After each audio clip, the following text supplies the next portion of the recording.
Hello dear friends, welcome, welcome, welcome. It's so lovely to have you with me again, and if it is the first time that you have come across my channel, my name is Colleen and you are very, very welcome.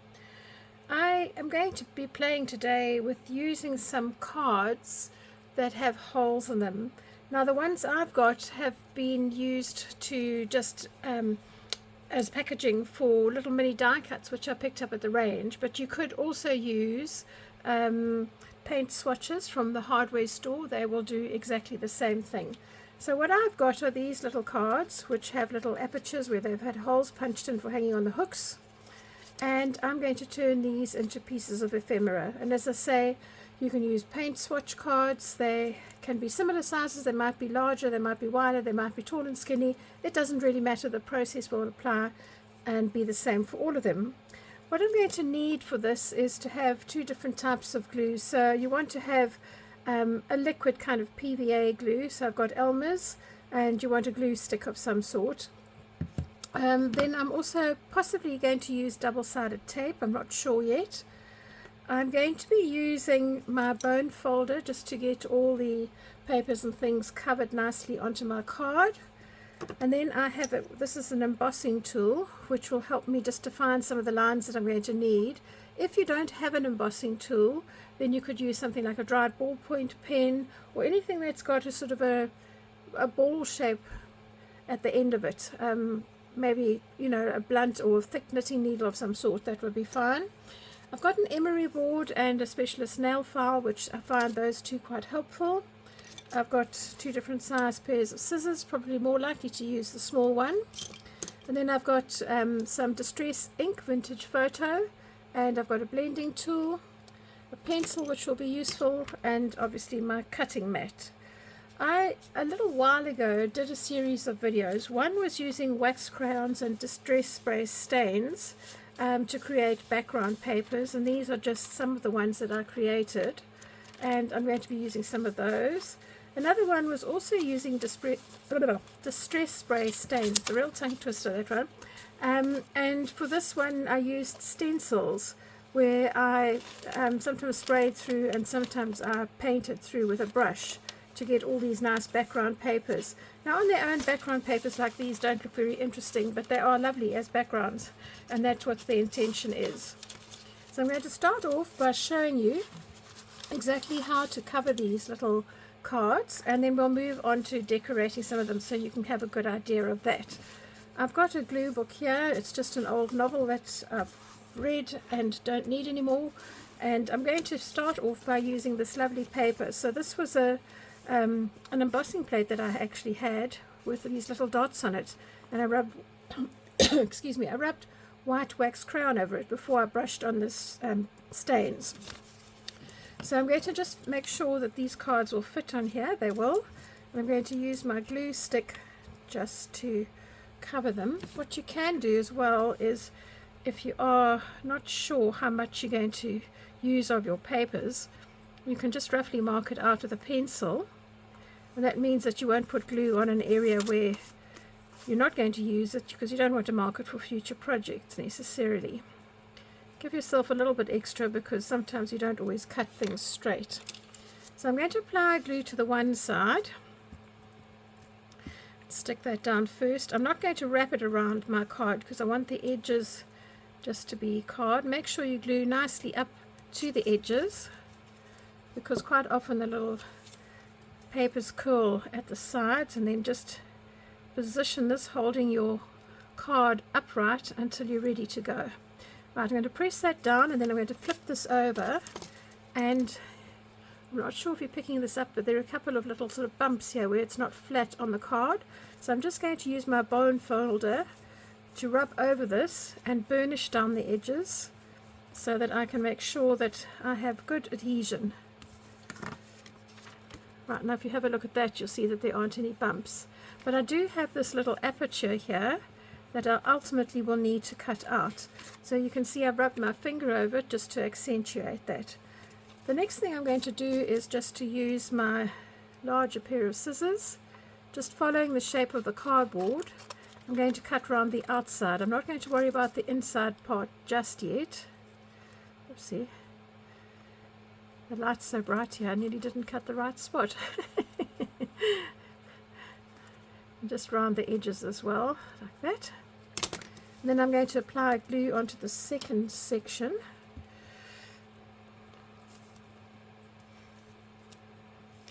What's nice about the purple glue is that you'll actually see that you've applied it evenly all over the place. Right, so I'm going to just position this carefully on my paper. Make sure that you get your card covered right to the edges. You don't want to miss a spot. And then again, I'm just going to cut this out. Now it is a good thing to leave these to dry before you try and cut out that little opening, because if the paper is wet with the glue or even just slightly damp, it might sort of tear a little bit and give you an unpleasant edge. So I'm just going to take off any excess that I have here. And there's a little bit at the bottom. Perfect. Right, so I've rubbed that down with my fingers. I'm going to do it on both sides. And then I'm going to go and use my little embossing tool, which is this. Oh, I've got a raggedy edge here. Let's sort that out. Okay, we will get to doing the edges in a minute, so don't panic too much if there are a few little fluffy bits. I'm going to use my embossing tool just to draw a line around the shape of this opening, so that when I come to cut it, I can clearly see where I'm needing to go. I'm going to go with this on both sides.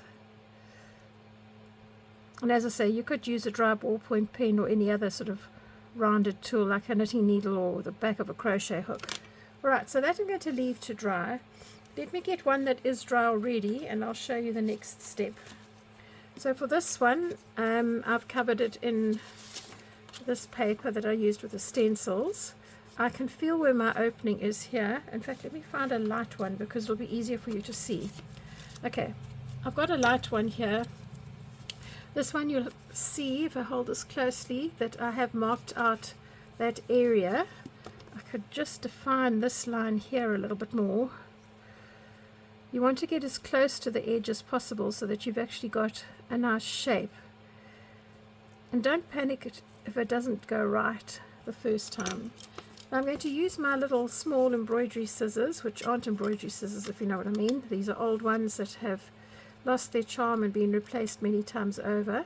And I'm just going to snip through the card as much as I can. Of course you could use an X-Acto knife or a craft knife to do this.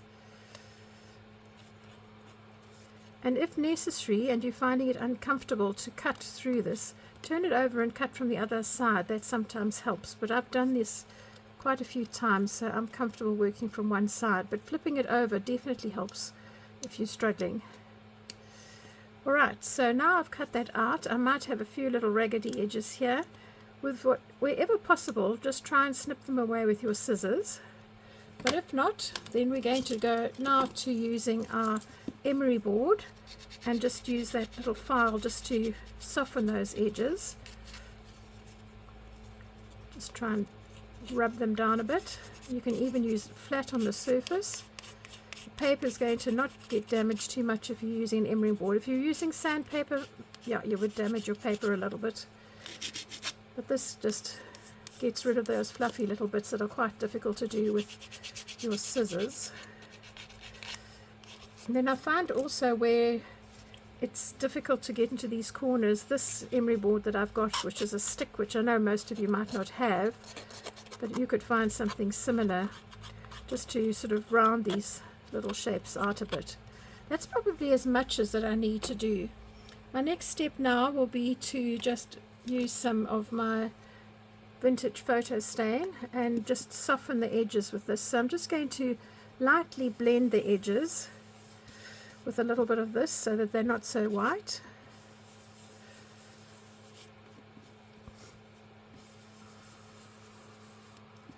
And I'm going to do this on both sides and around the entire opening. So let's flip that over.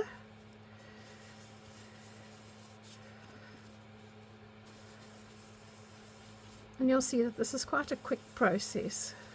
I haven't cut a line very straight here, have I? It bothers me that. That's better.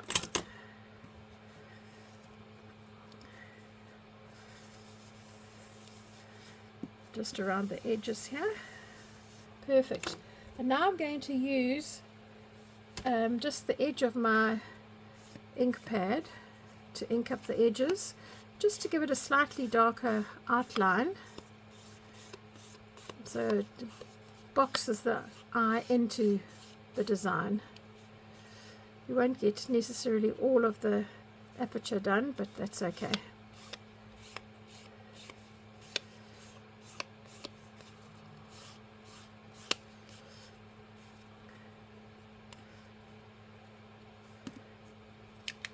Right, so that process is really easy, and I will show you a couple of others that I've done using a variety of different papers and things. So I've got some that I did just using plain book page. These were the inside of the books where there was no printed text yet. I've done some with book page texts. I've done a range of blue colors. See, here's another one, and there's another one, and then I've got a couple of sort of grey tones, and then I've got these sort of more sort of yellowy orangey tones, rather nice. They will go together. Okay, now I'm going to clear this away and we'll start decorating. So I thought I'd start off with a very simple one. I've got this lovely card with all the grey colours, and this paper's been coffee stained as well, and I've got this little stamped invoice that I did. I've inked them both with vintage photo, and I'm just going to simply do one thing, and that's put some school glue on the back just to show you how simple this can be, and then glue it down.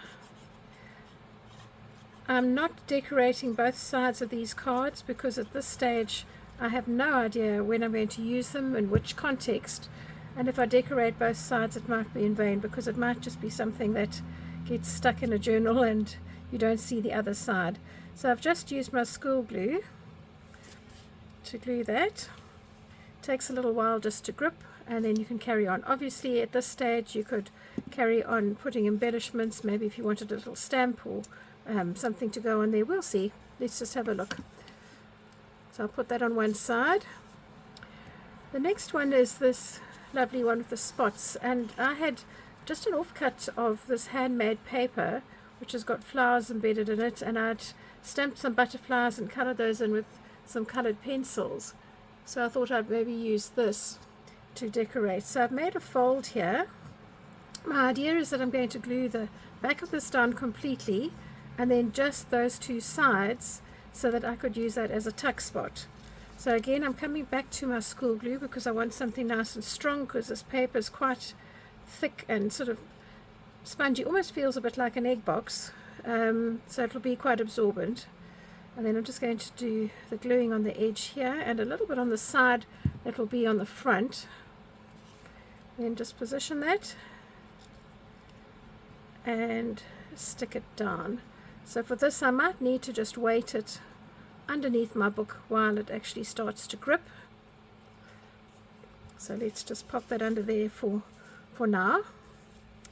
The next one is, I thought I'd make a belly band with this lovely blue card, and I have this nice butterfly again that I'd stamped, put onto some shimmered paper that I decorated long ago, just a strip of paper. Sometimes when I've got nothing to do in the evenings, I want to prep something but I don't know what I'm making, so I will actually just randomly stick a whole lot of things together. So you can see I'm folding over the edges, and all I'm going to do is put glue on the sides that will be on the back, because I want the front to be open so that I can insert maybe a little journal card or an invoice or a ticket of some sort. Right, so you can see I'm keeping it fairly simple at this stage, just because I don't know when I'm going to be using it and what I'm going to use it for.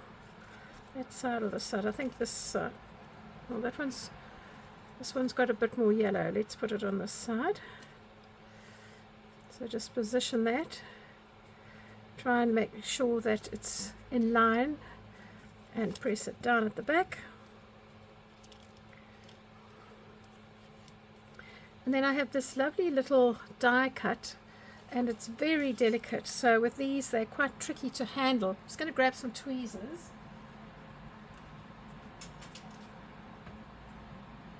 So all I've got here is a piece of off-cut laminate sheeting, and I'm going to put a little bit of my glue onto it, just a thin layer like that, and then use my tweezers to drag this through, because it's so difficult to glue these delicate things. I did do a video showing you how to glue using this method, and I will link that in the description below if you want to see it done more than once. And then I'm going to just position this up at the top. Just feel that adds a nice little highlight. But you'll see by using this method, there's absolutely no glue oozing out the sides of that, which actually is quite nice, because sometimes glue leaves a little bit of a mark, doesn't it? Right, the next one I have is some Bookpage. This is a little bit of an offcut of something that I stamped with text that had vintage photo stain.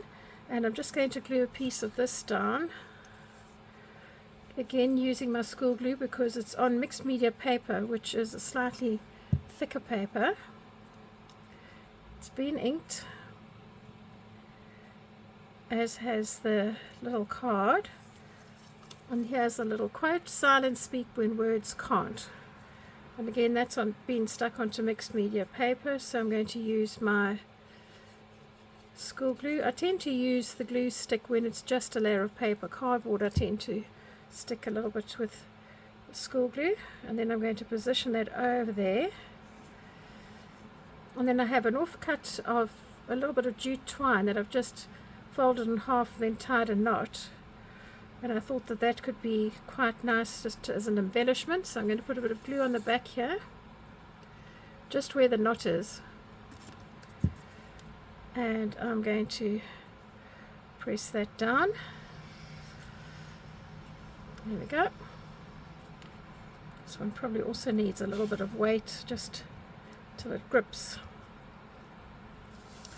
Okie doke. The next one I have is this lovely blue, and I have done a video on how to use napkins to make ephemera. This bird is from a napkin. I've done a video using watercolors and stencils to create backgrounds, which is that. I'll link that in the description box below. And I've simply stuck the little bird onto a circle that I'd created. I know the tail sticks out, but that doesn't matter. And I'm going to stick this flat. You could 3D it, but for my intentions today, because I don't know what I'm going to use it for, I will just stick it down as a 2D image.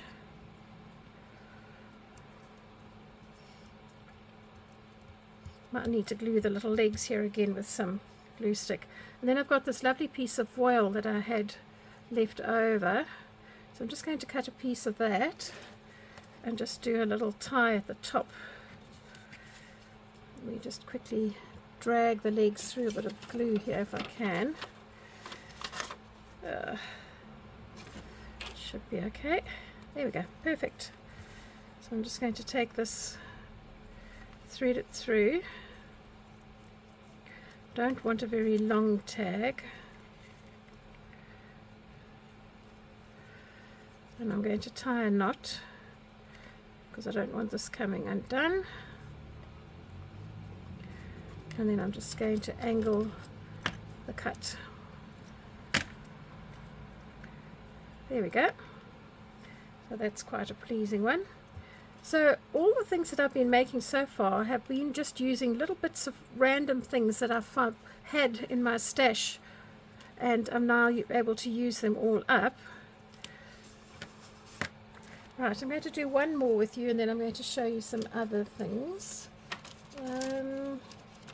Sorry, I'm just going to choose another color here. I think I'll do another blue one. So a while ago I had some offcuts of card, and I just cut them out. I've got a circle cutter. You could use a compass cutter if you've got one, or if you have a die cutting machine and you've got a circle die, you could use that as well. So I cut out these shapes. This is a paper as opposed to a card, so I'm going to go back to my glue stick. and it's got this nice texture on the one side, the other side is smooth. So I'm going to put the textured side to the top.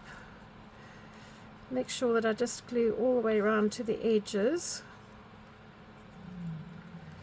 and you can generally see where the glue is here. I'm going to glue this down.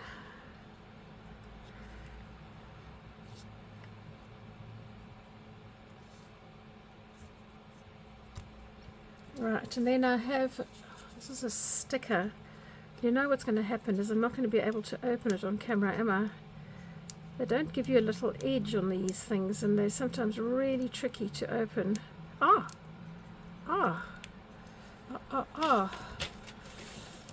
My problem too is that I don't have nails because I work in a horticulture environment, and so because I've got my hands in the soil all day every day,